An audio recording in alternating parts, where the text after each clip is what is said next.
بسم اللہ الرحمن الرحیم۔ السلام علیکم۔ ہمارے چینل کہانی ہب آفیشیل میں خوش آمدید۔ ناظرین، میں آج آپ کے لیے انتہائی خوفناک اور دلچسپ کہانی لے کر آئی ہوں، لیکن کہانی شروع کرنے سے پہلے آپ سے گزارش ہے کہ اگر آپ نے ہمارا چینل سبسکرائب نہیں کیا تو آپ ہمارے اس چینل کو سبسکرائب کر لیجئے اور بیل آئیکن کو بھی پریس کر لیں تاکہ ہر نئی آنے والی ویڈیو بآسانی آپ تک پہنچ سکے۔ زاہد نے اپنے دوستوں سے شرط لگا رکھی تھی کہ وہ پرانی حویلی میں تنہا رات گزارے گا۔ یہ حویلی کافی عرصے سے بند پڑی ہوئی تھی، اس لیے لوگوں کا کہنا تھا کہ یہ حویلی جنات کا گھر ہے، یعنی یہ عذاب زدہ حویلی ہے۔ مختلف قسم کی افواہیں اڑائی گئی۔ ہاں، زاہد اور اس کے دوستوں نے باتوں ہی باتوں میں بحث چھیڑ دی اس حویلی کے بارے میں۔ زاہد کے دوست تو اس حویلی کو عذاب زدہ مانتے تھے، لیکن زاہد نے نہ صرف اس بات کو مذاق میں اڑایا بلکہ ایک رات حویلی میں گزارنے کا فیصلہ بھی کر لیا۔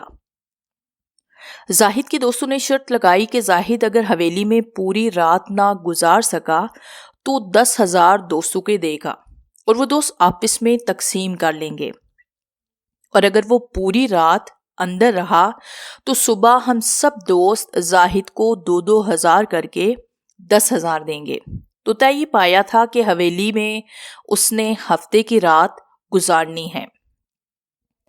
سب دوست ساتھ مل کر زاہد کو حویلی میں لے کر گئے اور کھلے خال میں کیمرہ لگا دیا تاکہ زاہد بے ایمانی نہ کر سکے، کیونکہ حویلی بڑی پرانی تھی اور بہت بڑی تھی۔ 9-10 نیچے کمرے تھے۔ یقیناً اپنے وقت میں یہ حویلی بہت خوبصورت ہوگی اور درمیان میں کھلا سا خول بھی تھا۔ زاہد نے کھلے خول ہی میں رہنے کا فیصلہ کیا۔ وہاں ایک پرانا صوفہ سیٹ تھا جو کہ کافی پرانا تھا۔ زاہد نے صوفے کو تھوڑا بہت جھاڑ پونچھ دیا تھا اور اس پر ہی سو گیا۔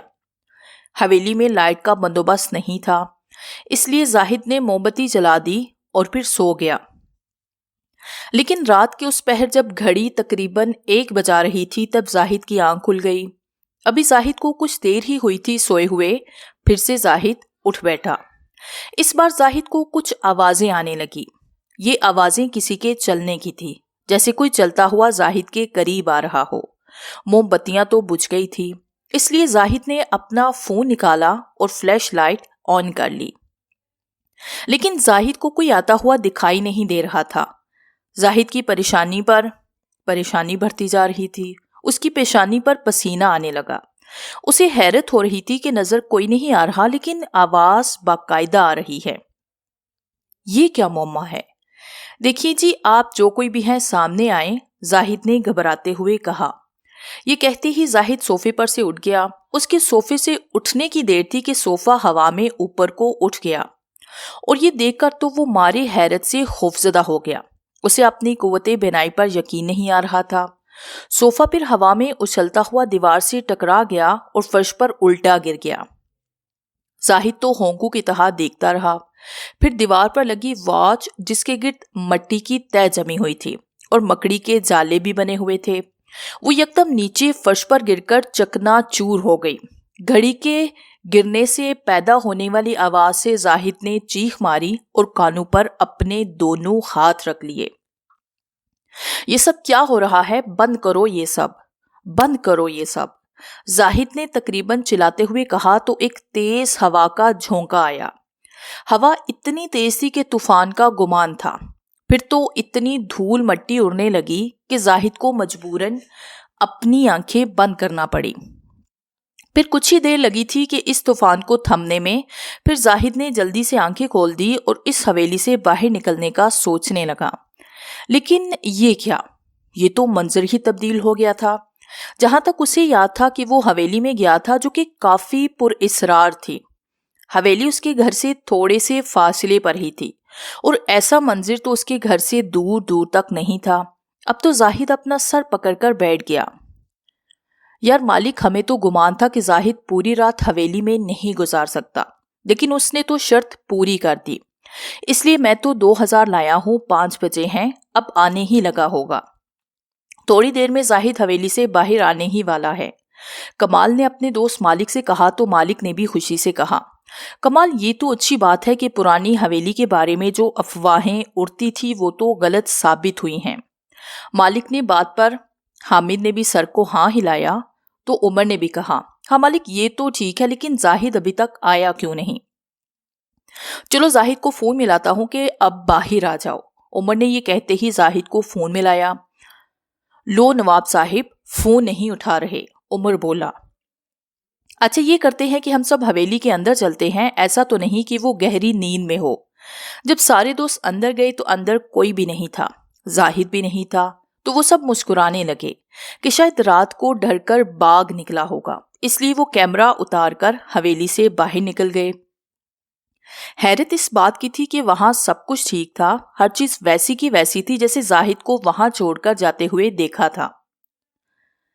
کوئی مجھے یہاں سے نکالو، یہ کیا ہے؟ میں تو پرانی حویلی میں تھا اور اب یہ کنویں میں کیسے آ گیا؟ زاہد حیران بھی تھا اور ساتھ پریشان بھی۔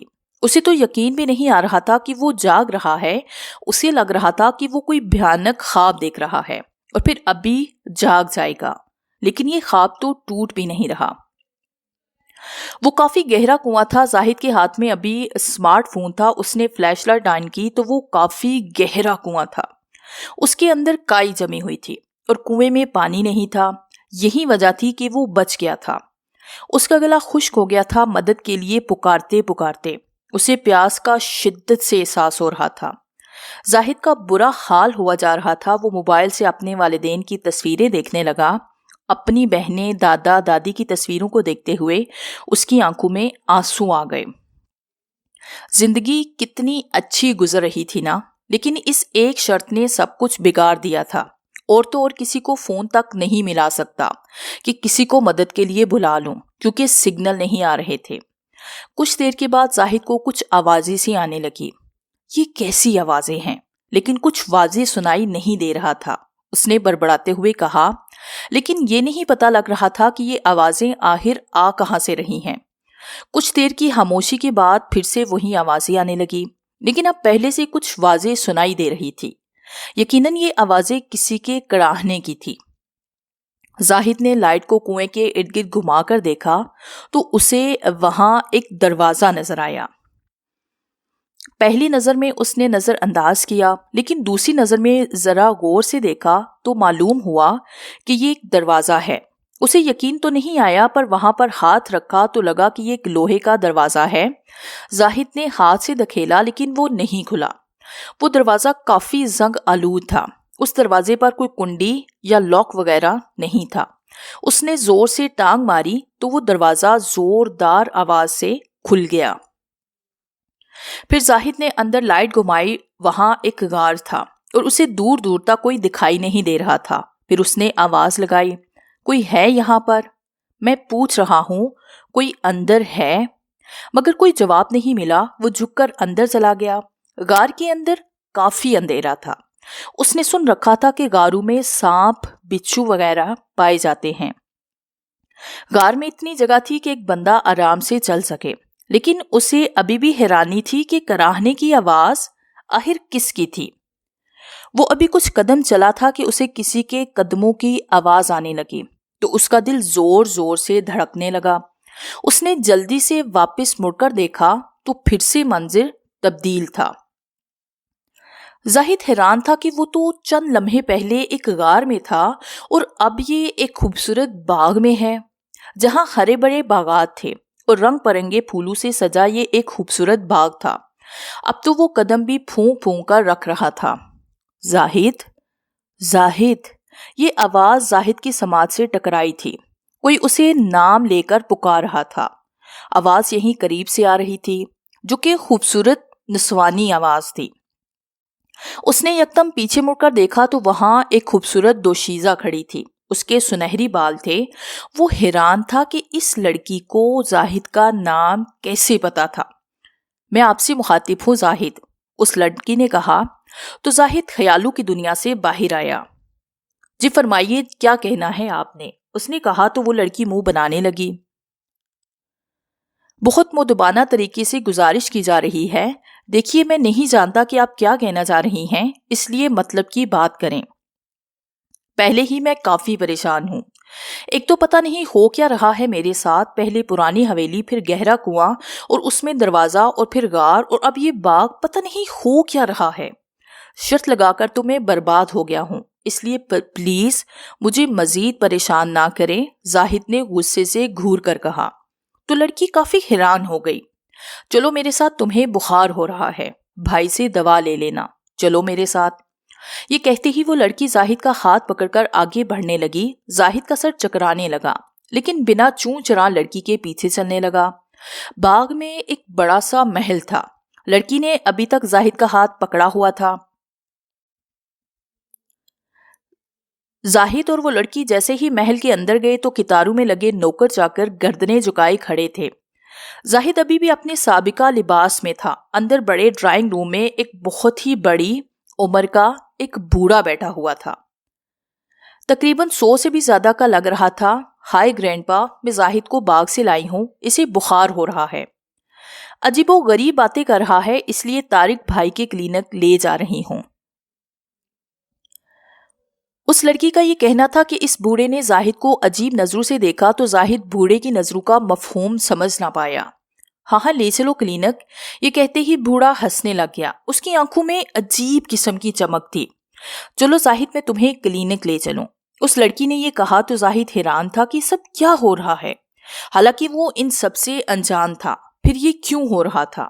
زاہد کو سمجھ میں نہیں آ رہا تھا کہ اسے ہو کیا رہا ہے۔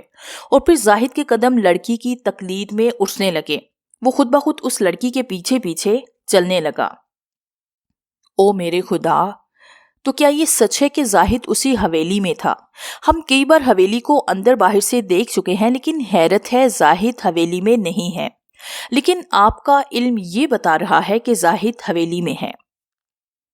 عمر نے اپنے سامنے بیٹھے میر علی شاہ سے کہا۔ میر علی شاہ عمر کے ماموں تھے، جو کہ نورانی علم سے روشناس تھے، کافی نورانی شکل کے تھے۔ جب میر علی شاہ نے کہا کہ زاہد ابھی بھی حویلی میں ہے تو سب دوست چونک گئے، کیونکہ سب جانتے تھے کہ زاہد حویلی میں نہیں ہے۔ انہوں نے کونا کونا چھان مارا تھا۔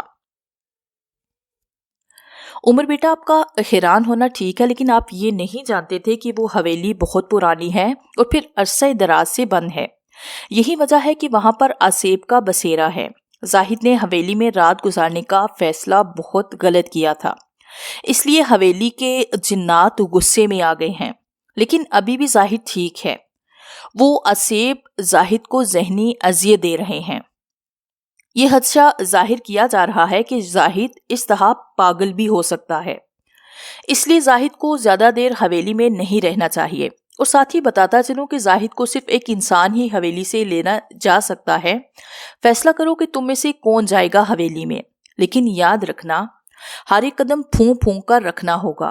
کوئی بھی غلط قدم زاہد اور تم میں سے جو کوئی بھی جائے گا اس کی جان خطرے میں پڑ سکتی ہے۔ ہوشیاری لازم ہے، اس لیے فیصلہ کرو کہ تم میں سے کون جائے گا۔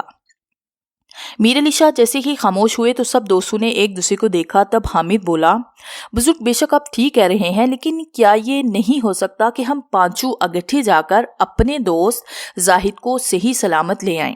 اگر یہ نہیں ہو سکتا تو میں اکیلا جانے کے لیے تیار ہوں۔ حامد کی اس بات پر سب دوستوں نے حامد کو دیکھا اور پھر میر علی شاہ کو دیکھا۔ چونکہ حامد بہت ڈرپوک قسم کا انسان تھا، اس لیے کوئی بھی دوست حامد کے اکیلے جانے کے فیصلے سے مطمئن نہیں تھا۔ میرے بچے، اگر ایسا ہو سکتا تو میں ضرور تم پانچوں کو جانے کی اجازت دیتا، لیکن تمہارے جانے کی اجازت میں نہیں دے سکتا، کیونکہ وہاں آسیب کا سامنا تم کیسے کرو گے؟ میں ایسا خطرہ مول نہیں لے سکتا۔ باقی سب فیصلہ کرو کہ تم میں سے کون ایک جائے گا۔ اور ہاں، باقی سب بھی فارغ نہیں بیٹھو گے، بلکہ یہاں بیٹھ کر دعا کرو گے۔ دوستو، میری دعا تو بڑی لیٹ قبول ہوتی ہے، کیوں نہ میں چلا جاؤں؟ شاہ صاحب، آپ کا کیا خیال ہے؟ یونس نے کہا تو سب دوست مسکرا دیے۔ اچھا جی، اگر باقیوں کو اعتراض نہ ہو تو مجھے تو ٹھیک لگ رہا ہے۔ شاہ صاحب نے سب کو دیکھا تو انہوں نے ہاں میں سر کو ہلایا۔ ہاں تو یونس، تم ہو بڑے ہوشیار، لیکن جلد بازی بالکل نہ کرنا، سوچ سمجھ کر آگے بڑھنا، میری بات کو پلے باندھ لو۔ مالک نے یونس کے کندھے پر ہاتھ مارتے ہوئے کہا تو یونس نے ہاں میں سر کو ہلایا۔ ہاں، ویسے ہم میں سے کسی ایک کو تو جانا تھا۔ چلو یونس، ہماری دعائیں تمہارے ساتھ ہیں، انشاءاللہ سب اچھا ہوگا۔ عمر نے بھی یونس سے ہاتھ ملاتے ہوئے کہا۔ اللہ کا نام لے کر جاؤ یونس، ہماری دعائیں تمہارے ساتھ ہیں۔ حامد بھی مسکراتے ہوئے کہنے لگا، جی بالکل، کامیابی ہمارے قدم چومے گی، انشاءاللہ زاہد کو سلامت واپس لائیں گے۔ حامد نے یونس کو گلے لگاتے ہوئے کہا۔ پھر یونس نے سب سے مصافحہ کیا اور میر علی شاہ کی ضروری باتیں ذہن میں بٹھاتے ہوئے حویلی کی طرف جانے لگا۔ باقی سب دوست بھی دعا گو تھے۔ ویلکم ٹو ان حویلی یونس۔ ہاں تو یونس، فی الحال ویلکم کرنے والا کوئی نہیں، خود ہی کرنا پڑ رہا ہے اپنا ویلکم۔ بیرونی گیٹ سے اندر آتے ہوئے یونس یوں ہی بڑبڑاتے ہوئے اندر داخل ہو گیا، اگر کوئی حویلی میں ہے تو معاف کر دینا، ایسے بلا اجازت اندر آ رہا ہوں۔ یونس ایسے ہی بونگیاں مارتے ہوئے اندر آ رہا تھا۔ دراصل اسے حویلی کی خاموشی سے وحشت ہو رہی تھی۔ میر علی شاہ کی سرگوشی یونس کے آس پاس سے آنے لگی۔ یونس یوں ہی ادھر ادھر دیکھنے لگا، لیکن میر علی شاہ اسے دکھائی نہ دیے۔ یونس، میں تم سے روحانی طاقت کے ذریعے بات کر سکتا ہوں اور میں تمہارے ساتھ ہوں، اور گھبرانے کی کوئی ضرورت نہیں، دھیان سے اپنے کام پر توجہ دو۔ میر علی شاہ کی بات سن کر یونس خوش ہوا اور چپ کر کے چلنے لگ گیا۔ اب وہ باقاعدہ حویلی کے اندر تھا۔ میر علی شاہ نے یونس کے ارد گرد غیبی حصار کھینچ دیا تھا، جس کی وجہ سے یونس کو کوئی دوسری مخلوق دیکھ نہ سکتی تھی اور نہ ہی سن سکتی تھی، نہ ہی کوئی نقصان پہنچا سکتی تھی۔ یونس اب کھلے ہال میں کھڑا تھا جہاں وہ سب دوست زاہد کو چھوڑ گئے تھے۔ یونس کو بڑا افسوس ہوا کہ کاش وہ یہ شرط نہیں لگاتے، پتہ نہیں زاہد کس حال میں ہوگا۔ یونس بیٹا، شاباش، دل چھوٹا مت کرو، جو ہونا تھا وہ ہو گیا، اب تم سامنے پڑے صوفے کو دیکھ سکتے ہو۔ یونس نے اپنے سامنے دیکھا تو وہاں ایک صوفہ پڑا تھا۔ تم ایسا کرو کہ اس پر اپنا دایاں ہاتھ رکھ کر یہ پڑھو جو میں پڑھ رہا ہوں، اور تم دہراتے جاؤ۔ یہ عمل تم 3 بار پڑھو گے، ٹھیک ہے نا؟ جی، یہاں ایک صوفہ پڑا ہوا ہے، آپ بتائیں، میں دہراتا ہوں۔ میر علی شاہ نے جو کچھ پڑھا وہ یونس نے دہرا دیا۔ وہ 3-4 کمروں کا کلینک تھا۔ اس کلینک میں اتنی خاموشی اور سناٹا تھا کہ زاہد اندرونی طور پر گھبرا رہا تھا۔ وہ لڑکی بھی زاہد کے ساتھ ہی تھی، لیکن زاہد نے اس سے ایک بات بھی نہ کی تھی۔ وہ کلینک تھوڑے سے فاصلے پر ہی تھا۔ زاہد اور وہ لڑکی پیدل چل کر کلینک آئے تھے۔ اس لڑکی نے بھی بتایا تھا کہ وہ کون ہے۔ زاہد، آپ کو پتا ہے کہ طارق بھائی نے کتنے مردوں کو زندہ کیا ہے، اور تمہیں بھی تو طارق بھائی نے زندہ کیا ہے، تبھی تو طارق بھائی کے کلینک میں اتنا سناٹا ہے، یعنی کہ مرے ہوئے انسانوں کا یہاں علاج ہوتا ہے۔ اس لڑکی نے یہ کہا تو زاہد کا سر چکرا کر رہ گیا۔ کیا بکواس کر رہی ہو تم؟ ایک جیتے جاگتے انسان کو مرا ہوا کہہ رہی ہو؟ یعنی کہ میں مر گیا تھا اور یہاں کے ڈاکٹر نے علاج کر کے مجھے دوبارہ زندگی دی، یعنی کہ میرے اندر دوبارہ روح آ گئی اور پھر سے میں زندہ ہو گیا ہوں۔ تم یہ نہیں جانتی کہ زندگی موت اللہ کے بس میں ہے؟ شرم نہیں آتی ایسی باتیں کرتے ہوئے؟ زاہد نے غصے سے لڑکی کو دیکھا تو وہ مطمئن کھڑی تھی۔ تبھی وہاں ایک آدمی آ کھڑا ہوا جس کی عمر تقریباً 30-35 سال کی تھی، اور اس نے وائٹ کوٹ پہنا ہوا تھا۔ کیا ہوگا رانیہ، اب زاہد کو کیوں لائی ہو؟ کیا ہو گیا ہے اسے؟ بس تھوڑا سا پریشان ہو گیا ہے، کہہ رہا ہے کہ میں جھوٹ بول رہی ہوں، ایسا ممکن نہیں، اور یہ کہہ رہا ہے کہ میں سرے سے ہی مرا نہیں، اور اب میں کیا کہوں، شاید اب سمجھائیں کہ کیا سچ ہے۔ وہ لڑکی یہ کہہ کر خاموش ہو گئی۔ تب وہ آدمی بولا، شاید وہی ڈاکٹر طارق تھا۔ زاہد، تم سے رانیہ صحیح کہہ رہی ہے کہ تم دونوں کا روڈ ایکسیڈنٹ ہوا تھا، جس میں رانیہ اور تمہیں بہت چوٹیں آئی تھی، جس میں رانیہ تو بچ گئے لیکن تم مر گئے تھے۔ لیکن رانیہ میری بہن یہ ماننے کو تیار نہیں تھی کہ تم مر چکے ہو، تو میں نے تمہارا علاج کیا۔ تقریباً 1.5 سال لگے تھے تمہیں زندہ کرنے میں۔ اب میرے پاس ایسے کیسز بہت سے آتے ہیں اور بہت سارے کامیاب ہوتے ہیں۔ تم میرے بہنوئی ہو۔ ڈاکٹر طارق یہ کہہ کر خاموش ہو گیا، لیکن زاہد کا سر پھٹنے لگ گیا تھا۔ رانیہ خاموش کھڑی تھی۔ جھوٹ کہہ رہے ہو تم، نہیں جانتا میں تمہیں اور نہ ہی تمہاری بہن رانیہ کو۔ میں یہ ماننے کو تیار ہی نہیں ہوں کہ رانیہ میری بیوی ہے، بلکہ میں تو دیکھ بھی پہلی ہی بار رہا ہوں اسے۔ میں نے صرف ایک شرط لگائی تھی حویلی میں رات گزارنے کی، اس کے بعد تو سبھی برا ہی ہو رہا ہے میرے ساتھ۔ سب لوگ سچ کہتے ہیں کہ یہ حویلی منحوس ہے، واقعی وہ منحوس حویلی جنات کا گھر ہے۔ اس طرح تو میں پاگل ہو جاؤں گا۔ زاہد تقریباً چلانے لگ گیا تھا۔ وہ لڑکی ابھی بھی خاموش کھڑی تھی۔ تبھی ڈاکٹر طارق آگے بڑھا اور زاہد کو پکڑ لیا۔ خاموش ہو جاؤ زاہد، کچھ نہیں ہوا، سب ٹھیک ہو جائے گا، تمہیں سب یاد آ جائے گا پھر سے.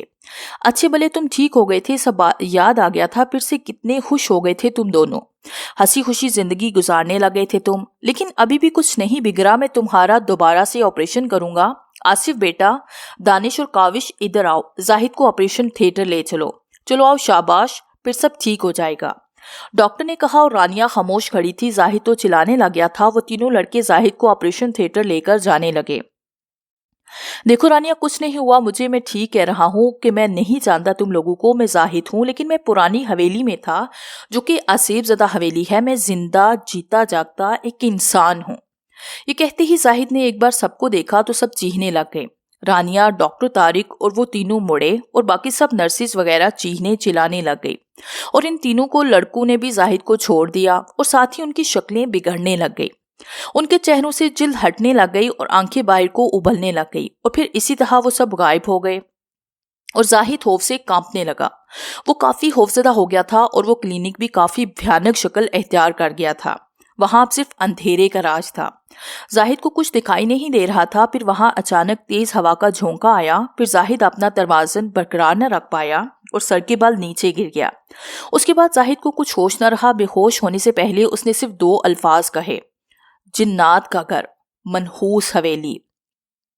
یونس نے میر علی شاہ کے کہنے پر عمل 3 بار دہرایا. اس دوران صوفہ ہلکے ہلکے جھٹکے لینے لگا, مگر تیسری مرتبہ تو حد ہی ہو گئی. صوفہ پورا ہوا میں اچھلا اور پھر عمل مکمل ہو گیا. عمل مکمل ہوتے ہی سب نارمل ہو گیا. یونس کو میر علی شاہ نے پہلے سے ہی ذہنی طور پر تیار کیا تھا کہ ایسا ہوگا, اس لیے یونس حیران تو ہوا لیکن نارمل رہا. اب اس صوفے پر سے دایاں ہاتھ ہٹا دو, میر علی شاہ نے یہ کہا تو یونس نے اپنا ہاتھ ہٹا دیا. زاہد صوفے پر ہی سویا ہوا تھا. یونس زاہد کو دیکھ کر بڑا خوش ہوا. ہاں تو اب یقیناً تمہیں تمہارا دوست صوفے پر دکھائی دے رہا ہوگا, میر علی شاہ نے کہا. تو یونس نے کہا, جی شاہ صاحب, زاہد صوفے پر سویا ہوا ہے, تو تم ایسا کرو کہ زاہد کو جگانے کی کوشش کرو. میر علی شاہ نے کہا تو یونس خوشی سے پھولے نہ سمایا. اٹھو زاہد, میں تمہیں لینے آیا ہوں, جاگ جاؤ, تم تو شرط بھی جیت چکے ہو. زاہد اٹھو, شاباش. یونس زاہد کو جھنجھوڑ کر جگانے لگا, لیکن زاہد تو گہری نیند سویا ہوا تھا. کیا ہوا یونس, زاہد جاگ نہیں رہا کیا؟ اچھا تم ایسا کرو کہ زاہد کے سر پر اپنا دایاں ہاتھ رکھو اور یہ پڑھو جو میں تمہیں بتاتا ہوں. یونس نے ایسا ہی کیا جیسے میر علی شاہ نے کہا. ایسا کرنے سے زاہد اٹھ بیٹھا اور پھر یونس کے گلے لگ گیا اور پھر یونس کے ساتھ زاہد حویلی سے باہر نکلا. اسے دیکھ کر سب دوستوں نے مل کر حویلی کے دروازے پر زاہد کو اوپر اٹھا لیا اور خوشی سے نعرہ لگانے لگے. پھر زاہد میر علی شاہ سے ملا اور ان کا شکریہ ادا کیا. اس کے بعد میر علی شاہ نے زاہد کو ایک تعویذ دیا جسے زاہد نے اپنے گلے میں پہن لیا. زاہد کے سر میں شدید درد ہوتا تھا. زاہد نے ڈاکٹر کو دکھایا تو معلوم ہوا کہ گہری چوٹ لگی تھی, لیکن 2 سال ہو گئے تھے اس بات کو اور زخم کب کا بھر چکا تھا, لیکن درد اب بھی رہتا تھا. زاہد کو اب کسی جگہ بھی کوئی آسیب یا سایہ وغیرہ کا علم ہوتا تو زاہد اس جگہ سے 2 قدم نہیں بلکہ 100 قدم دور بھاگتا تھا.